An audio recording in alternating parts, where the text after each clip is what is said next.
नमस्कार। आप सभी को दुर्गा अष्टमी की हार्दिक शुभकामनाएं।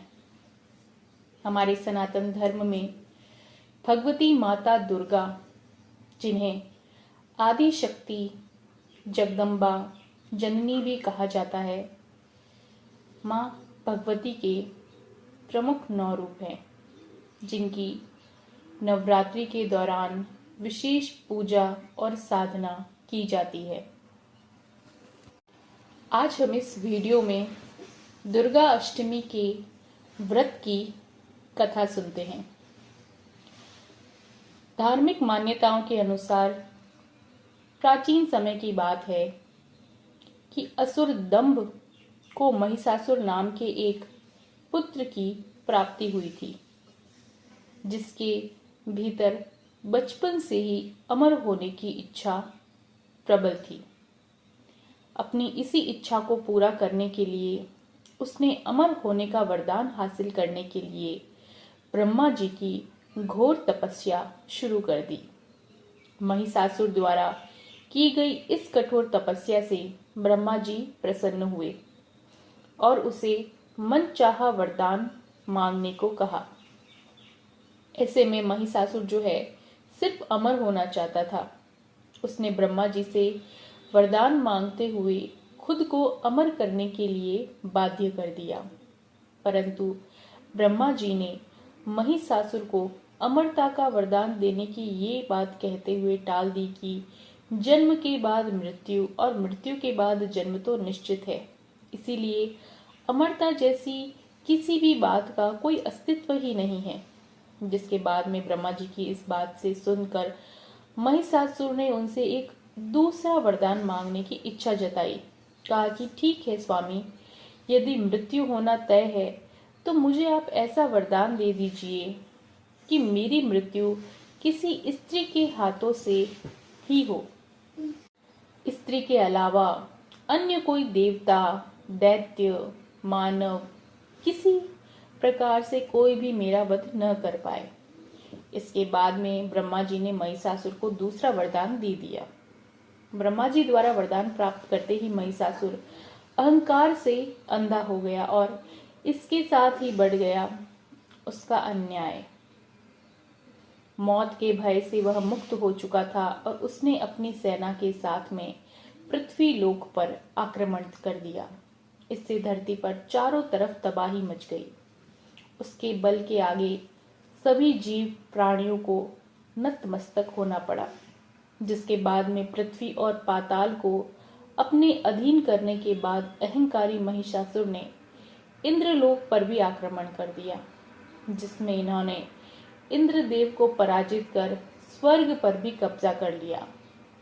महिषासुर से परेशान होकर सभी देवी देवता त्रिदेव यानी कि महादेव, ब्रह्मा और विष्णु के पास में सहायता के लिए पहुंचे।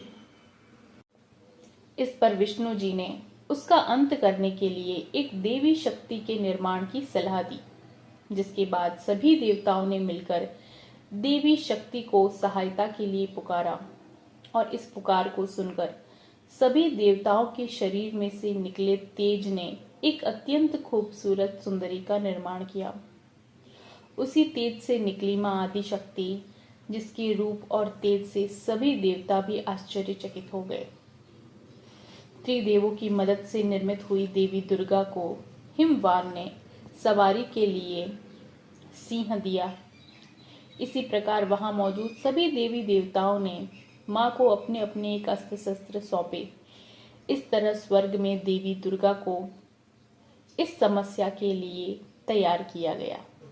यह माना जाता है कि देवी का अत्यंत सुंदर रूप देखकर महिषासुर उनके प्रति आकर्षित होने लगे और उसने अपने एक दूत के जरिए देवी मां के पास विवाह का प्रस्ताव भी पहुंचाया। अहंकारी महिषासुर की इस ओछी हरकत ने देवी भगवती को अत्यधिक क्रोधित कर दिया, जिसके बाद ही मां ने महिषासुर को युद्ध के लिए ललकारा।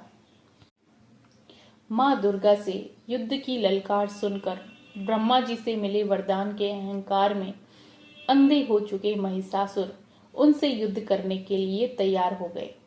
इस युद्ध में एक एक करके महिषासुर की पूरी सेना का मां दुर्गा ने विनाश कर दिया।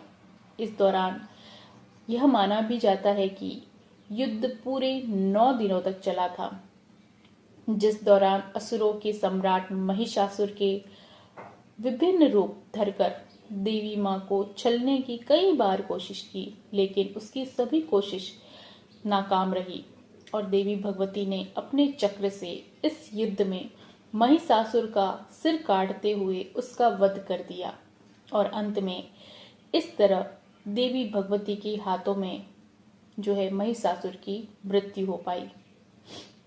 यह माना जाता है कि जिस दिन मां भगवती ने स्वर्ग लोक, पृथ्वी लोक और पाताल लोक को महिषासुर के पापों से मुक्ति दिलाई थी, इसी दिन से दुर्गा अष्टमी का पर्व प्रारंभ हुआ। आप दुर्गा अष्टमी के दिन दुर्गा पूजा के बाद में इस दुर्गा स्तुति मंत्र का जरूर जाप करें।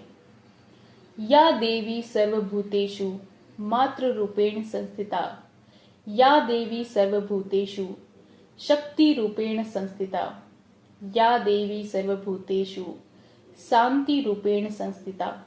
नमस्तस्यै नमस्तस्यै नमस्तस्यै नमो नमः। जय मां दुर्गा।